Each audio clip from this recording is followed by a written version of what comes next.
Hello दोस्तों, नमस्कार। स्वागत है आपका हमारे चैनल शिक्षा मित्र क्लासेस पर। और आज की सेशन में हम बात करने वाले हैं बीपीएससी 3.0 और जो आपका एग्जाम है DSSS के लिए मैथमेटिक्स टीजीटी के जो क्वेश्चन आपके आने वाले हैं उनका एक प्रैक्टिस सेशन हम यहाँ से स्टार्ट करें। और क्वेश्चन जो है आपके लिए देखते हैं किस तरह से रखे गए हैं। फटाफट स्टार्ट करते हैं क्लास को। देखिए, पहला क्वेश्चन लेते हैं। आइए, क्वेश्चन कह रहा है कि आपको यहाँ पर क्या कहा गया कि लाइन है दो हमारे पास, ठीक है, और ये दोनों सरल रेखाएं हैं। आपको बताना है कि इन सरल रेखाओं का जो हल है वो किस तरह का होगा, या फिर आप इन सरल रेखाओं के बारे में जो ये आपको दो युग्म दे रखे हैं, जो ये दो पेयर दे रखे हैं किसके, सरल रेखा, जिसे हम क्या कहते हैं, लीनियर इक्वेशन, उनके बारे में हम क्या कह सकते हैं। तो पहले जरा एक बात सुनिए। देखिए, जब भी हम किसी सरल रेखा की बात करते हैं तो हम किसकी बात, ठीक है, बात को ध्यान सुनेंगे और फिर देखते हैं कि क्या रिजल्ट निकल के आता है। जब हम सरल रेखा की बात करते हैं तो हम कहते हैं, वही देखो, एक सरल रेखा जो होती है वो हमारी होती है ax plus B Y plus C equal to 0 की फॉर्म। एक सरल रेखा होती है ax plus B Y plus C equal to 0 की फॉर्म, ठीक है। अब इस सरल रेखा होती क्या है, पहले जरा इस पे बात अगर करी जाए तो बात यह है कि सरल रेखा एक ऐसी रेखा होती है जिसको अगर हम ग्राफ पर, अगर हम आरेख बनाए, ग्राफ पे से प्लॉट करें तो एक स्ट्रेट लाइन आएगी, एक सीधी रेखा आएगी, ठीक है, एक स्ट्रेट लाइन आती है, सीधी रेखा आती है। अब क्या है कि अगर सीधी रेखा आ रही है तो आप ये जानते हो कि अगर इसी पर एक और सीधी रेखा खींची जाए तो क्या हो सकता है। भाई देखो, तीन चीज हो सकती हैं। पहला केस ये हो सकता है कि अगर दो सीधी रेखाएं हैं तो वो आपस में एक जगह पर कट सकती हैं, ठीक है। एक हमारी रेखा ये हो गई, ठीक है, मान लीजिए कि ये L1 है, और ये एक रेखा दूसरी ये हो गई, ये हमारी मान लीजिए कि ये L2 है। अब हम ये जानते हैं कि भाई अगर ये इंटरसेक्ट करती हैं, यानी कि काटती हैं किसी एक पॉइंट पर, एक तरीका ये हो सकता है। दूसरा तरीका ये हो सकता है कि यही रेखाएं जो हैं वो आपस में समानांतर रहे, यानी कि पैरेलल रहे, है ना। और तीसरी चीज ये हो सकती है कि मैं तीसरा इसी पर ड्रॉ कर देता हूं। तीसरी चीज ये हो सकती है कि एक रेखा जो है वो दूसरी के ऊपर बन जाए, ठीक है। इन तीन के अलावा और कोई भी तरीका जो है वो पॉसिबल नहीं है, ठीक है। बात समझ में आती है, इन तीन के अलावा और कोई भी तरीका जो है वो पॉसिबल नहीं है।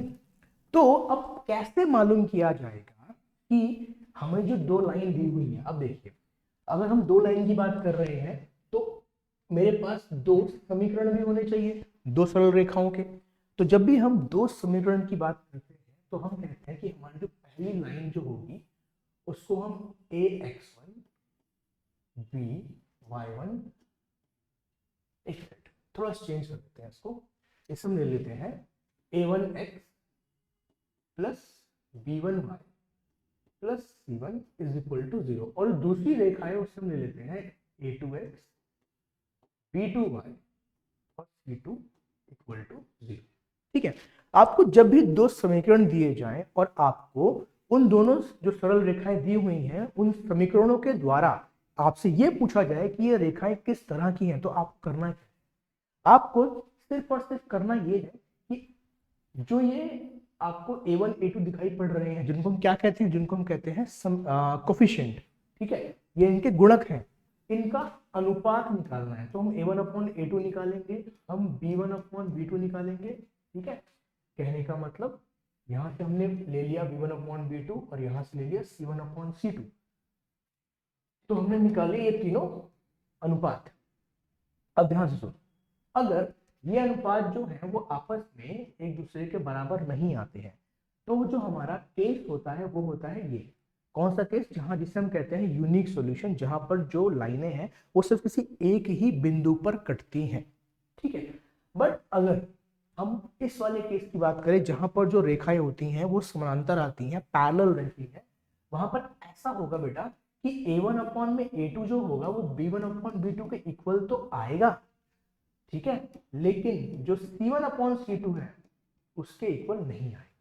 ठीक है, और रह गया तीसरा केस। इस तीसरे केस में आपके सारे ही रेशो, ठीक है, ये सारे ही अनुपात जो होते हैं वो बराबर। ठीक है, ये 3 बातें अगर ध्यान में रखी जाए तो हम अब क्या कह सकते हैं कि अगर मेरे पास कोई इक्वेशन है तो मैं उस पर कमेंट कर सकता हूं बिना उन इक्वेशन को किसी ग्राफ पर बनाए हुए। ठीक है, अच्छा चलिए अब जरा वापस अपने क्वेश्चन पे आते हैं। तो मैं इक्वेशन ये दे रखी, ठीक है, तो देखिए सबसे पहले मैं निकालता हूं a1 अपॉन में a2। तो यहाँ पर आते हैं, यहाँ पर a1 1 है और a2 -4 है, तो इसकी वैल्यू आ गई 1 अपॉन -।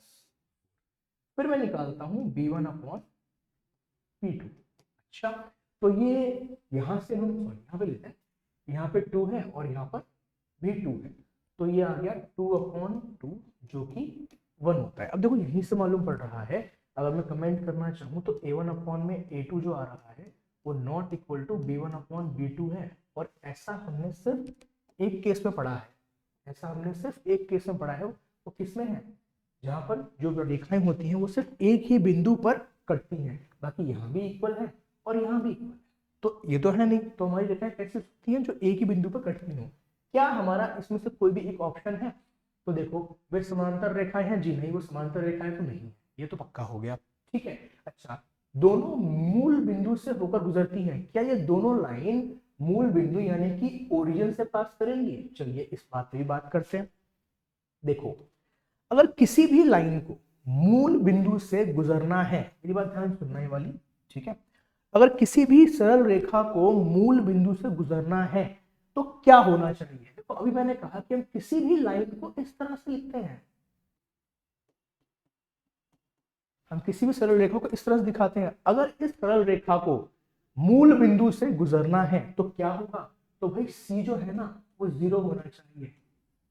सिर्फ तभी ये जो रेखा है वो मूल बिंदु से गुजर सकती है, नहीं तो नहीं गुजर सकती। ध्यान रखेंगे इस बात को, जब ये C जो है वो 0 होगा तभी आपकी सरल रेखा होती है वो मूल बिंदु से गुजरती है। मैं आपको एग्जांपल देके दिखाता हूं। मान लो एक इक्वेशन आपको दे रखी है, एक समीकरण है सरल रेखा का कुछ इस तरह, x plus 3y equal to 0। अब आपको कैसे मालूम पड़ेगा कि ये मूल बिंदु से गुजरेगी या नहीं गुजरेगी? क्या आप इसके लिए ग्राफ ड्रॉ करोगे? नहीं करोगे। आप क्या करोगे, x को 0 पुट करो और इक्वेशन को सॉल्व करो। तो भाई इक्वेशन कुछ इस तरह से लिखी हुई थी, आपने यहाँ पे x का मान 0 डाल दिया तो y का मान कितना आ गया? y का मान भी यहाँ से 0 ही आ गया। तो जब x 0 है तो y भी 0 है, और x 0 y 0 क्या होती है? ओरिजिन होता है, यानी कि मूल बिंदु होती है। ठीक है, तो जब भी आपकी c की वैल्यू 0 आती है, रेखा कहां से गुजरेगी? मूल बिंदु से गुजरेगी। चलिए वापस अपने सवाल पे आते हैं। तो क्या हाँ हमारे पास यहाँ देखा जाए तो यहाँ पे C 4 है और यहाँ पे C -3 है, तो ये मूल बिंदु से नहीं गुजर सकती। तो भाई ये वाला ऑप्शन ही गलत हो गया। ठीक है, अब आगे आते हैं। 1 इज पासिंग थ्रू ओरिजिन, एक मूल बिंदु से गुजरती है। नहीं भाई हमारी एक भी मूल बिंदु से होकर नहीं गुजरती है, तो ये तीनों ही जो हमारे ऑप्शन है वो गलत हो गए। ठीक है, ये तीनों हमारे ऑप्शन जो है वो गलत हो गए। तो फिर हमारा आंसर क्या है? None of the. ठीक है, ये आपके एग्जाम में जो आपका भी बीपीएससी 2.0 हुआ था वहां का क्वेश्चन है।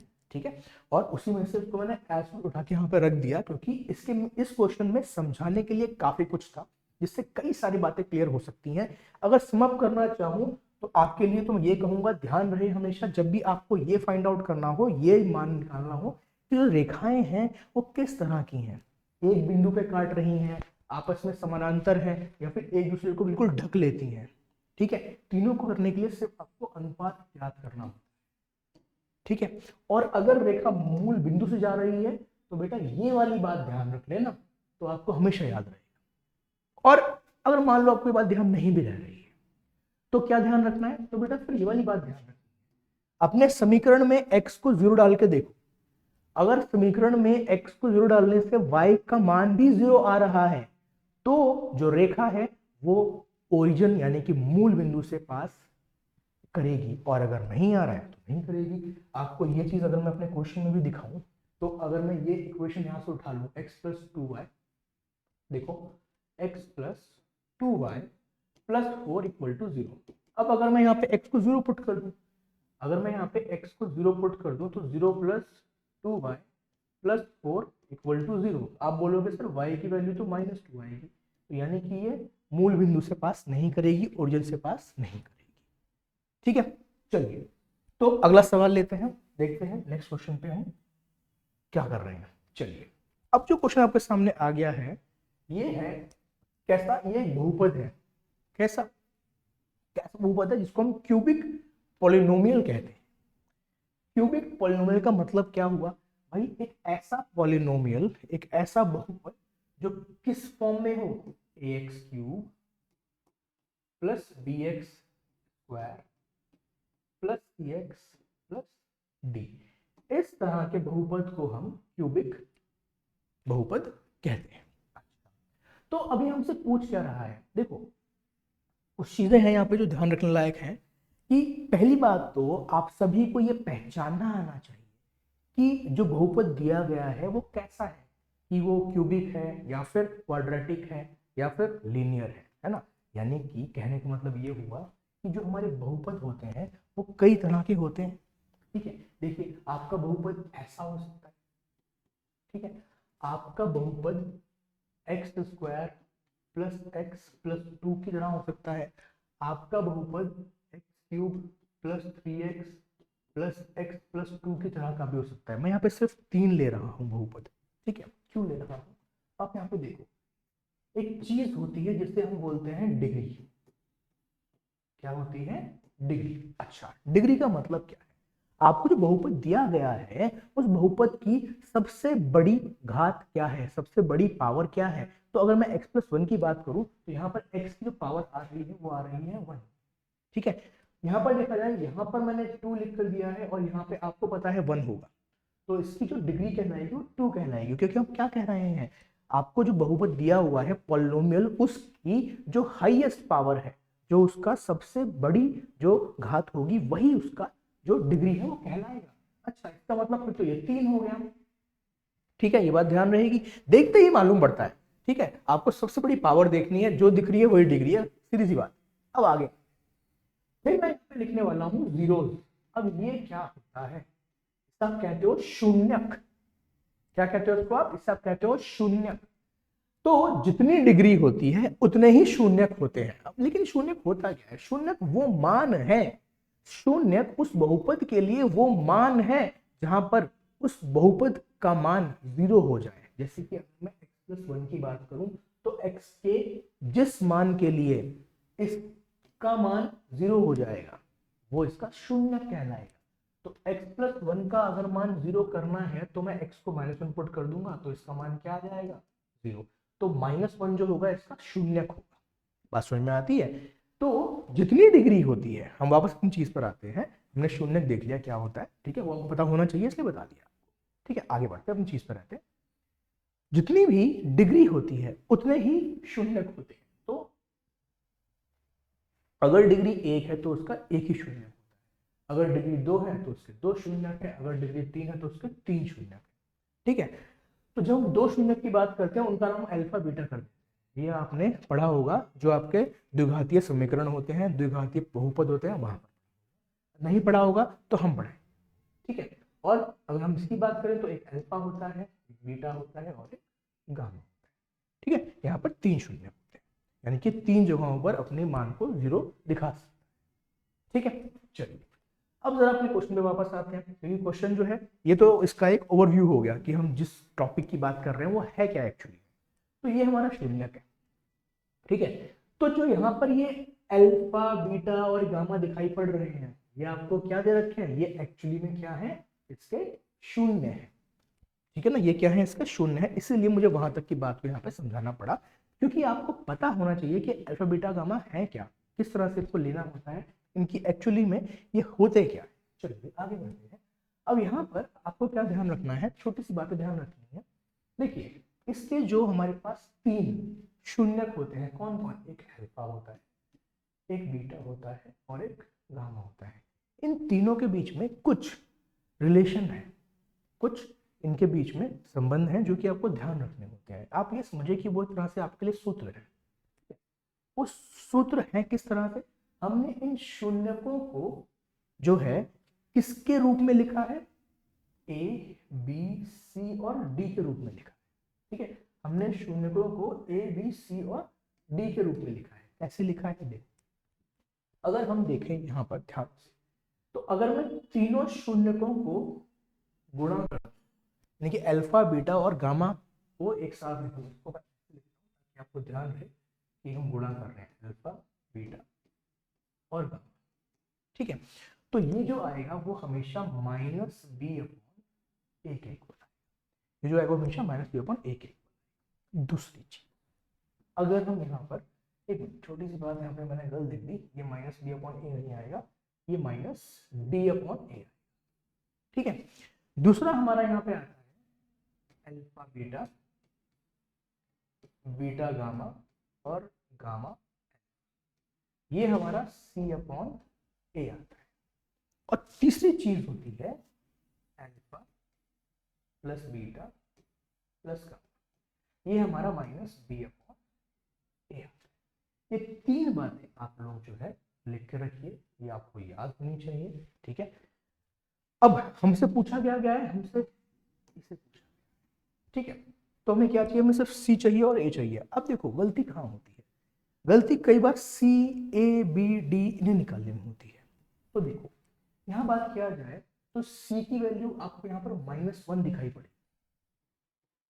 ठीक है, और ए की वैल्यू कुछ नहीं है तो यहाँ पे 1 दिखाई पड़ेगी, और आपका आंसर क्या बन जाएगा?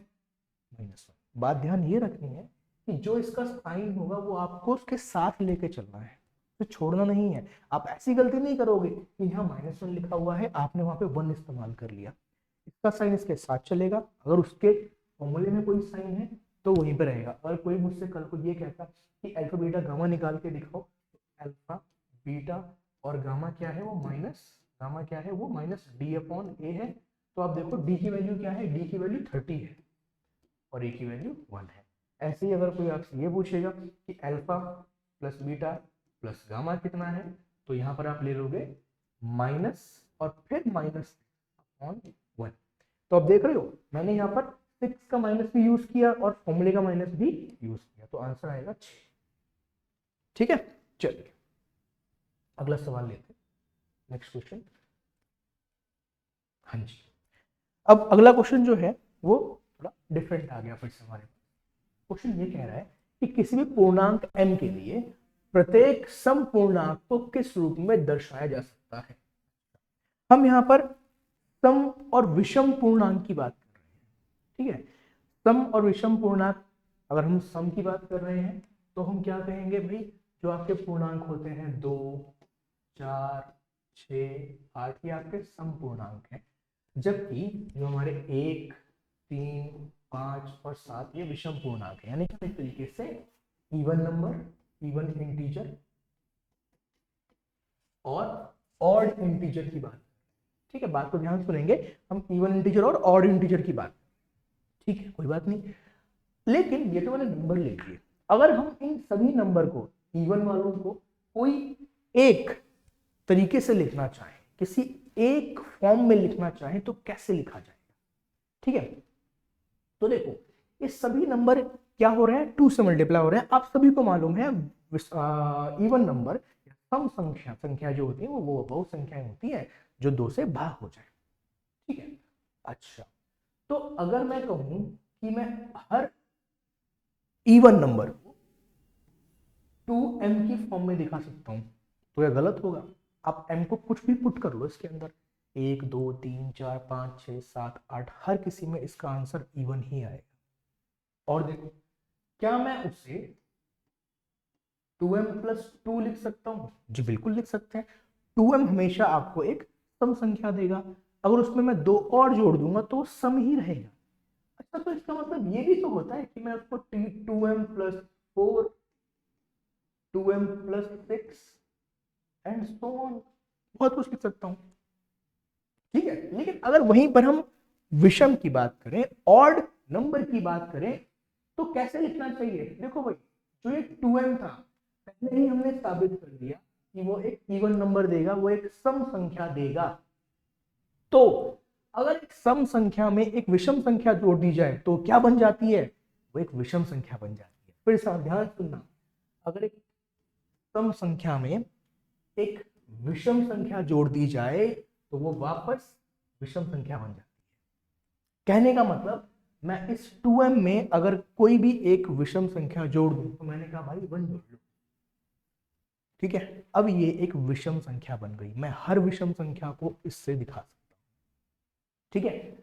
तो अब अपने सवाल पर आते हैं जरा। इसने कहा था इवन, तो मेरा आंसर है 2, ठीक है। बात को ध्यान रखेंगे। अगर ये कहता ऑड तो मेरा आंसर इवन, ठीक है। चल अगला सवाल, तो लो ऑड वाला आ ही गया, तो ये रहा, ठीक है ना। बात समझ में आ गई है। इसे 2 क्वेश्चन एक साथ रखे गए थे ताकि हम इवन और ऑड दोनों एक साथ ही पकड़ के काम कर सकें, ठीक है। चलिए आगे बढ़ते हैं, अगला सवाल देखते हैं किस तरह से। चलिए अब सवाल आपके सामने आ गया है। यहाँ हमने निकालने हैं फैक्टर्स, यानी कि हमें करना है गुणनखंड, यानी कि हम वापस आ गए हैं अलजेब्रा पे, ठीक है। अब बेटा यहाँ पर आपसे कुछ बातें पहले से ही रिक्वायर्ड आपको मालूम होनी चाहिए, सही कुछ फॉर्मूलाज, ठीक है, जो आपने छोटी क्लासेस में देखे होंगे। अगर आप पढ़ाते हैं तो आप छोटे बच्चों को पढ़ाते भी होंगे, तो आपको वो चीज़ें फिंगर टिप्स पे याद होंगी, ठीक है। पहले जरा सवाल लिखते हैं। सवाल जो है हमारे पास वो है 2a की पावर 7, चलिए, और 128a। देखो जरा क्वेश्चन है 2a की घात 7 और 128, ठीक है। ये हमारा सवाल, इसे क्या करना है, इसके हमें गुणनखंड करना।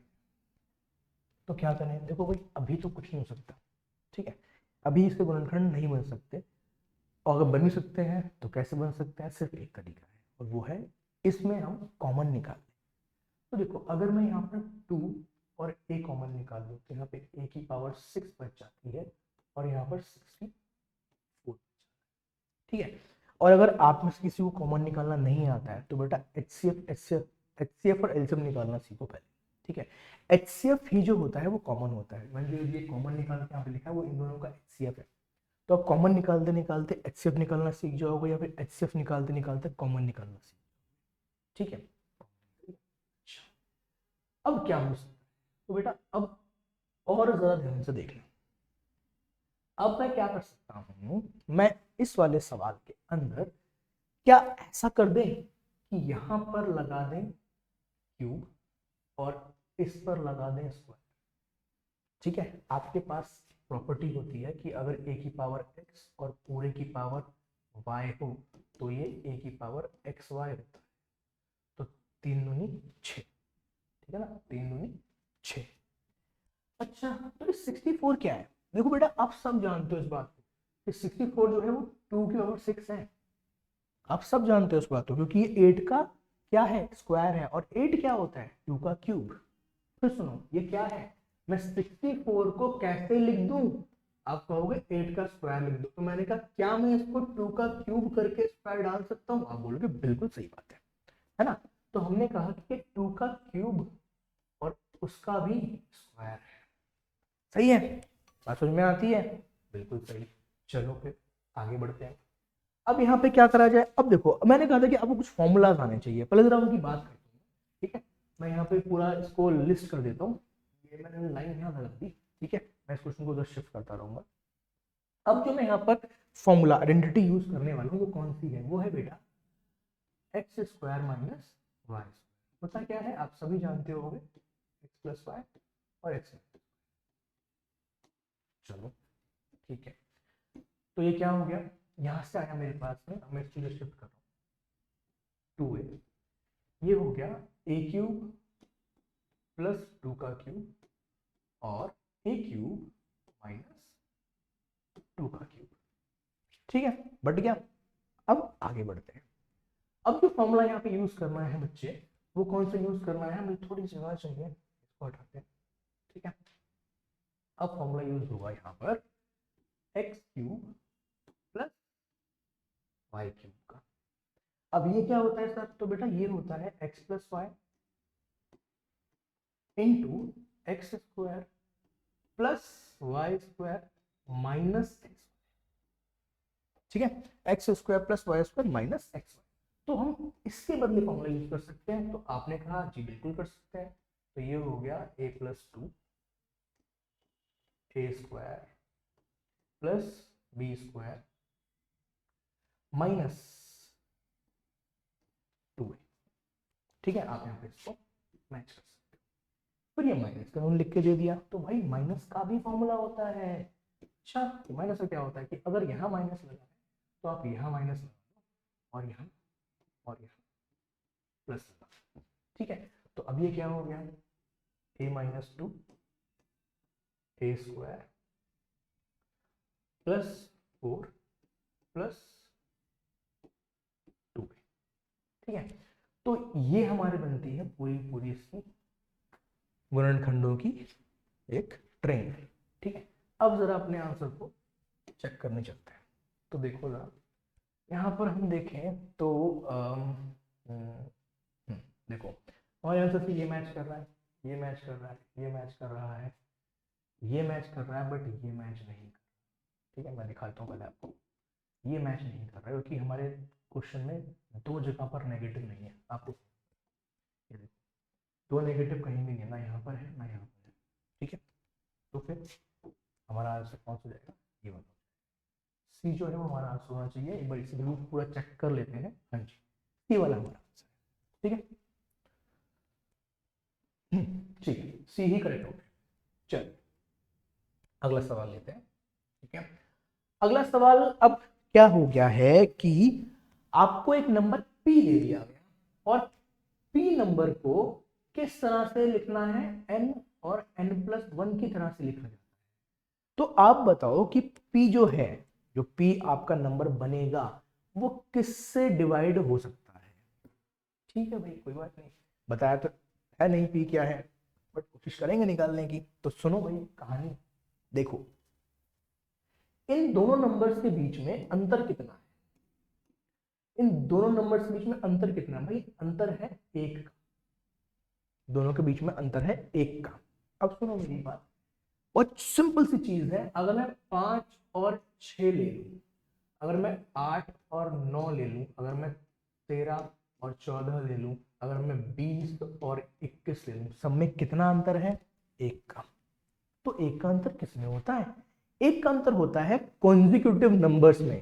आप हिंदी में कहते हैं क्रमगत संख्याएं, जो क्रम से आती है, 1 2 3 4 5 6। हर अगली आने वाली संख्या जो होती है वो अपने से पहले वाले में से एक जो है ज्यादा होती है, तो यानी कि क्रमगत संख्याएं हैं। ठीक है, ये बात समझ में आती है। अब अगर हम क्रमगत संख्याएं ले रहे हैं तो ये पक्की पक्की बात है कि उनमें से एक संख्या जो होगी वो सम होगी और एक विषम होगी। देखो चेक करते हैं ना, आप ऐसे क्यों मानो मेरी बात, चेक करते हैं। देखो ये सम है, ये सम है, ये सम है, ये सम है, और जो मैंने नहीं गोले करे वो विषम है। ठीक है बात, अच्छा तो अगर संख्या सम है तो किससे भाग हो जाएगा, तो आप कहोगे 2 से, तो मैं कहूंगा बिल्कुल सही बात है, 2 से भाग हो जाएगा। ठीक है, चलिए अगला सवाल उसी के जैसा। इस बार जो अपना P है वो 2 नहीं 3 खंडों में दिया हुआ है, n n+1 और n+2। तो अगर ये दोनों संख्याएं किस तरह की कही गई थी आपसे, मैंने समझाया था कि ये क्रमागत है, तो भाई ये भी क्रमागत के अंदर ही आएगी। अब ये 3 लगातार आने वाली क्रमागत संख्याएं, 3 लगातार आने वाली क्रमागत संख्याएं, जैसे कि 1 2 और 3। ठीक है, जैसे कि 6 7 और 8, जैसे कि 15 16 और 17। 3 एग्जाम्पल काफी है ना। तो किससे भाग हो सकते हैं, चलो जरा पहले 9 से ट्राई करके देख लेते हैं। ठीक है, 9 से ट्राई करते हैं, तो ये तो नहीं होगा, तो 9 तो गया काम से, ये ऑप्शन नहीं है। ठीक है, 8 वो भी नहीं होगा, ये भी हट गया। ठीक है, 6, जी हाँ ये 6 से हो सकता है, तो क्या ये भी 6 से होगा, ये भी 6 से होगा, क्या ये 6 से होगा। देखो अगर मैं इसको 6 से डिवाइड करना चाहूँ तो भाई मैं 2 से काटता हूँ, यहाँ पे 8 आ जाएगा, 3 से काटता हूँ यहाँ 5 हट सकती है, बिल्कुल सही बात है। 6 तो ऑप्शन हो सकता है, क्या 7 हो सकता है, नहीं। तो आंसर में मिल रहा है कि भाई 6 से डिविजिबल होगी। क्या हर संख्या जो 3 क्रमागत होती हैं वो 6 से भाग हो जाती हैं, तो जवाब है बिल्कुल हाँ, सही बात है, हो जाती है। कोई भी जो हम तीन क्रमगत संख्या लेते हैं तो उन तीन में से, देखो एक बार जरा ध्यान से देखना यहाँ, ठीक है, ये मैंने तीन संख्या लिखी, मैं एक बार दोबारा यहाँ पे लिखता हूँ। मैंने ली थी 1 2 3, मैंने लिया था 6 7 8 और एक मैंने लिया था 15 16 और 17। अब एक चीज थोड़ा ध्यान से देखना, इन तीनों में ही क्या होगा, एक इवन नंबर होगा ही होगा। देखो दो भी सकते हैं, लेकिन मैं अभी सिर्फ एक की बात कर रहा हूँ, कम से कम एक तो होगा ही होगा। और इन तीनों में एक नंबर जो होगा वो तीन का मल्टीपल होगा, ठीक है, तीन का गुणक होगा। तो देखो ये तीन का गुणक है, ये खुद तीन का गुणक है, और ये भी। जब किसी तीन नंबर्स में दो का गुणक भी है और तीन का गुणक भी है तो मिला के किसका हो गया, एक का हो गया।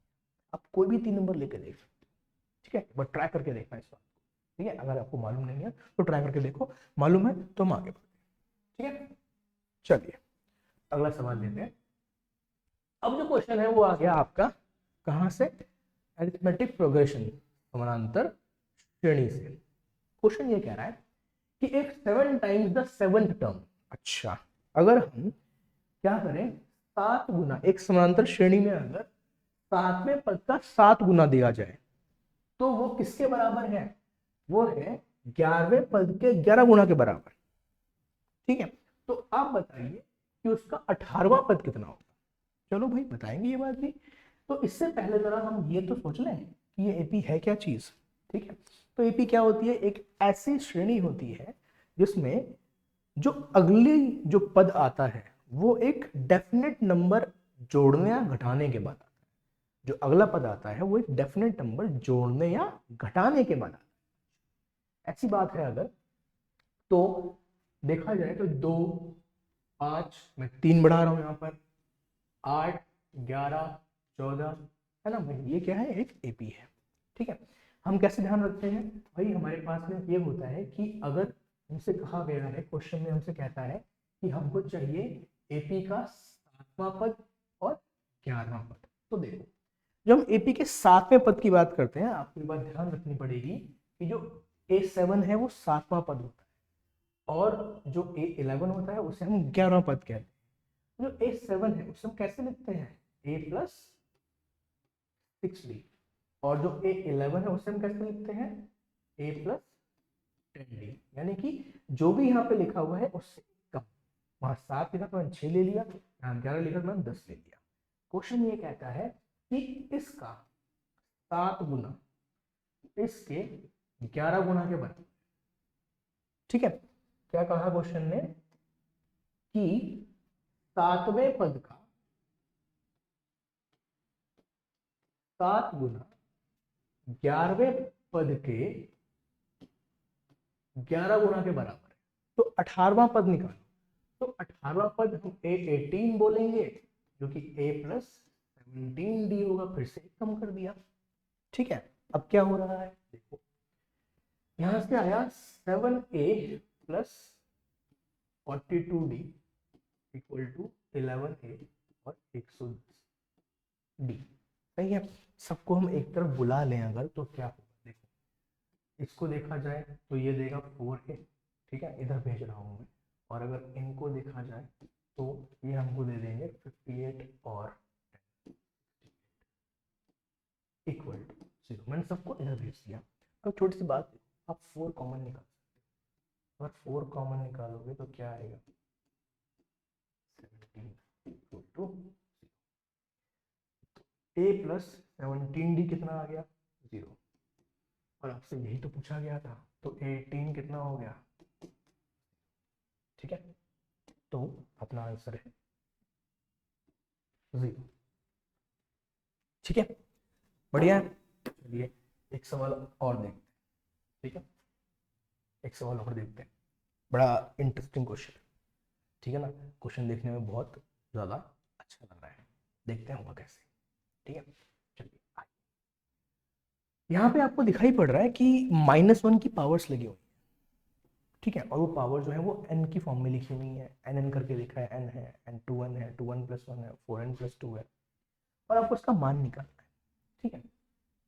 पहले जरा दो बातें कर लेते हैं, देखो एक 1 है, ठीक है, अगर इसकी पावर मैं 2 रखूं, मैं 1 की पावर 4 रखूं, 1 की पावर 10 रखूं, 1 की पावर 10,000 रख लूं, हर बार जो इसका मान आएगा वो कितना आएगा भाई, 1 ही आएगा। 1 की पावर कितनी भी हो उसका आंसर कितना आता है, 1 ही। बस ये बात जरा ध्यान रखें ना, बाकी सब तो हम वैसे भी कर ही देते हैं, है ना। अब देखो क्वेश्चन को लेके चलते हैं, प्यारा सा क्वेश्चन है तो प्यारे तरीके से करेंगे। तो अगर यहाँ पर 1 की पावर 10,000 तब भी 1 ही आ रहा है, 1 हो तब भी 1 ही आ रहा है, यानी कि 1 की पावर n हो तब भी तो आंसर 1 ही आएगा। ठीक बात है, लेकिन यहाँ तो -1 लिखा हुआ है। अरे अब तो दिक्कत हो गई, 1 लिखा हुआ है। अच्छा तो क्या करें, लो मेरी बात फिर से। अब देखो -1 की पावर अगर 1 होती है तो आंसर -1 आता है, बट अगर -1 की पावर को हम 2 कर दें तो आंसर +1 आता है। अगर पावर को 3 कर दें तो आंसर फिर -1 आता है। अगर -1 को अगर हम 4 कर दें तो आंसर +1 आता है। तो क्या हो रहा है, अगर पावर ऑड हो, विषम हो, तो आंसर नेगेटिव का नेगेटिव ही रहता है, लेकिन अगर वो सम हो जाए तो पॉजिटिव बन जाता है। ठीक है, अगर -1 पे पावर विषम लगी हो तो वो माइनस ही रहता है, और अगर सम पावर हो तो वो हो जाता है प्लस। अच्छा क्वेश्चन में क्या बोला गया, where n is any odd integer, विषम पूर्णांक, n खुद ही विषम दिया हुआ है। अब ये बात ध्यान रखने की है। तो देखो अगर -1 की पावर n है और n विषम है तो -1 का -1 ही रह जाए। ठीक है, अब मैंने यहाँ पे लगा दिया ब्रैकेट और लगाया, बात करते हैं। तो यहाँ पर तो 2n लिखा हुआ है, अगर n जो है देखो 2n आ गया, 2n आ गया। अच्छा अच्छा अच्छा सर ये तो आपने पढ़ाया था अभी, बिल्कुल सही बात है, हमने पढ़ाया था अभी कि जब इवन की बात करेंगे तो कैसा होना चाहिए, 2m की फॉर्म में होना चाहिए। अच्छा अच्छा, तो फिर तो सर ये 2m की फॉर्म में तो लिखा ही हुआ है, तो हाँ बिल्कुल बात सही है, लिखा हुआ है। तो ये तो सम हो गया, और जब -1 की पावर सम होती है तो आंसर प्लस आता है, तो यहाँ प्लस आ जाएगा।